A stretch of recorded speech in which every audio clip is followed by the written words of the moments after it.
The day I found out my husband was cheating was a Tuesday. I remembered the exact shade of the sky, a washed-out blue, just like the color of the lingerie I found tucked away in his gym bag.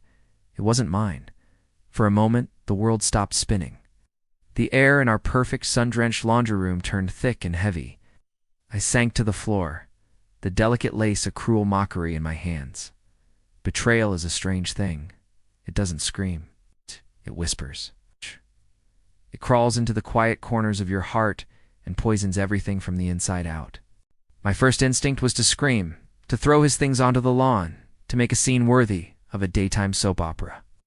But as I sat there, surrounded by the scent of our shared fabric softener, another thought bloomed in the wreckage of my emotions. Colder, sharper, and much more satisfying thought.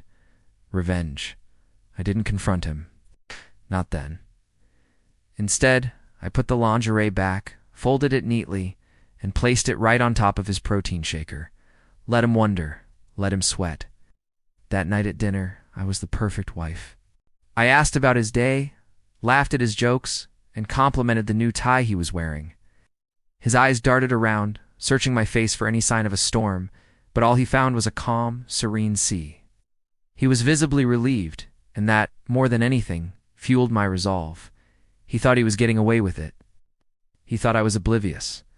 He had no idea he was having dinner with a woman who was already plotting the spectacular implosion of his world.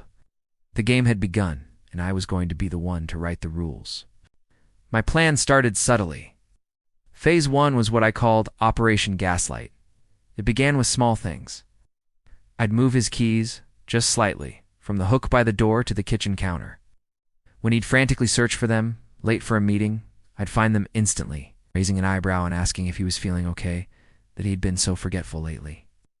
I started changing the passwords to our streaming services, just one at a time. He'd get frustrated, blame the company, and I'd feign sympathy. "Oh, honey, that's so annoying. Let me fix it for you." Then I'd reset it to something new, something only I knew. He was a creature of habit, and disrupting his comfortable little routines was like pulling a single thread from a finely woven tapestry. He didn't notice the whole thing unraveling, only the tiny, irritating snags. Next, I targeted his precious reputation at work. Mark was a senior manager at a finance firm, a place where image was everything. He had this big presentation coming up, one he'd been working on for months. He always rehearsed his speech in front of me, seeking my praise and validation. The night before, I listened intently, offered some helpful suggestions. And then, while he was in the shower, I went to work. I logged into his laptop and made a few tiny, almost unnoticeable changes to his presentation slides. I swapped a few key figures, just enough to make his projections look overly ambitious and poorly researched. I embedded a ridiculously cheesy, auto-playing MIDI version of Baby Shark into his final slide, set to trigger on a click. I could barely contain my glee thinking about it. The day of his presentation, I sent him a text. "Break a leg, superstar. You're going to kill it. So proud of you. Love you."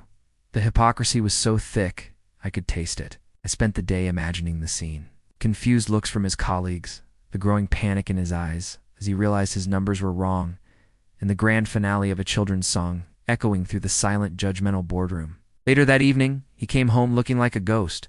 He barely spoke, just mumbled something about a technical glitch and a nightmare of a day. I poured him a glass of his favorite whiskey, patted his shoulder, and said, "Don't worry, honey. It happens to the best of us. You're still a star in my eyes." He looked at me with such gratitude, and all I felt was the cold, hard satisfaction of a plan perfectly executed. Phase 2 was financial. Mark was meticulous with his finances, or so he thought. He had a secret credit card, the one he used for his extracurricular activities, hotel rooms, fancy dinners, gifts for her. I'd known about it for a while, thanks to a misplaced statement I'd accidentally opened. It was time to put that card to good use. I started small. I made a series of anonymous donations to the International Fund for Donkey Sanctuaries, hundreds of them, in small odd amounts. Then I escalated. I signed him up for every bizarre subscription box I could find, a monthly delivery of artisanal pickles, a crate of tactical survival gear, a quarterly shipment of cat-themed socks. The statements must have been a sight to behold. But the masterpiece was the joint account. Over the years, we'd built a healthy savings fund, our dream home money. I knew a lawyer, a very good one, who specialized in asset protection. Following her advice, I began systematically moving funds. It wasn't illegal. Our account structure allowed it. I opened a new account in my name only and started transferring half of our savings, piece by piece, over several weeks. I documented everything, every transaction, every secret credit card statement of his that I could find. I was building a case, not just for my divorce, but for my future. While he was out buying jewelry for another woman, I was securing the foundation for my new mark-free life. He was so busy covering his tracks, he never thought to check ours. The final phase was the public reveal. Mark's 40th birthday was approaching, and he wanted a huge party. He booked a fancy restaurant, invited all our friends, family, and his important work colleagues. It was to be the social event of the season, a testament to his success and our perfect marriage. I, of course, took charge of the arrangements. I told him I wanted to make a special tribute to him, a video montage of our life together. He was touched. He thought it was a loving gesture. He had no idea what kind of tribute I had in mind. I spent weeks compiling footage.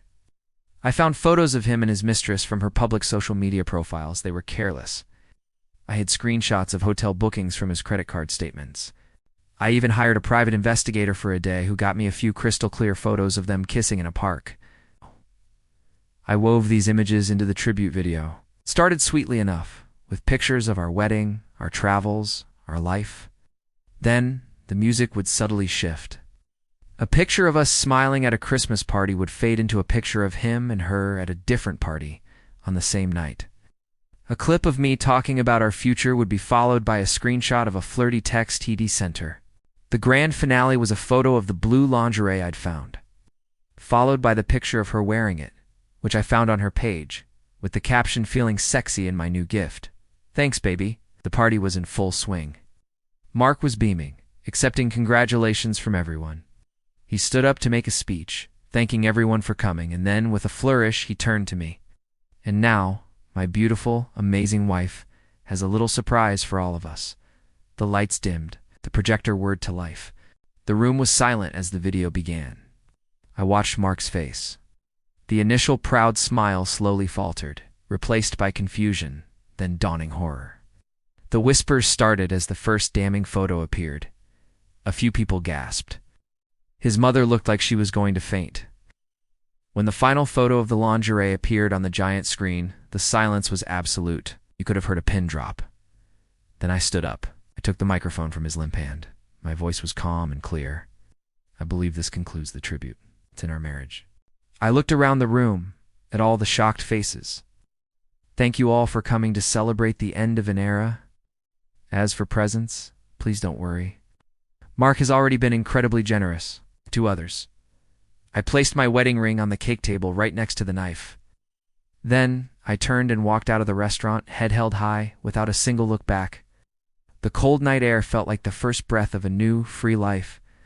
Revenge isn't just sweet. It's a dish best served in high definition. Thanks for listening, and don't forget to like and subscribe for more stories.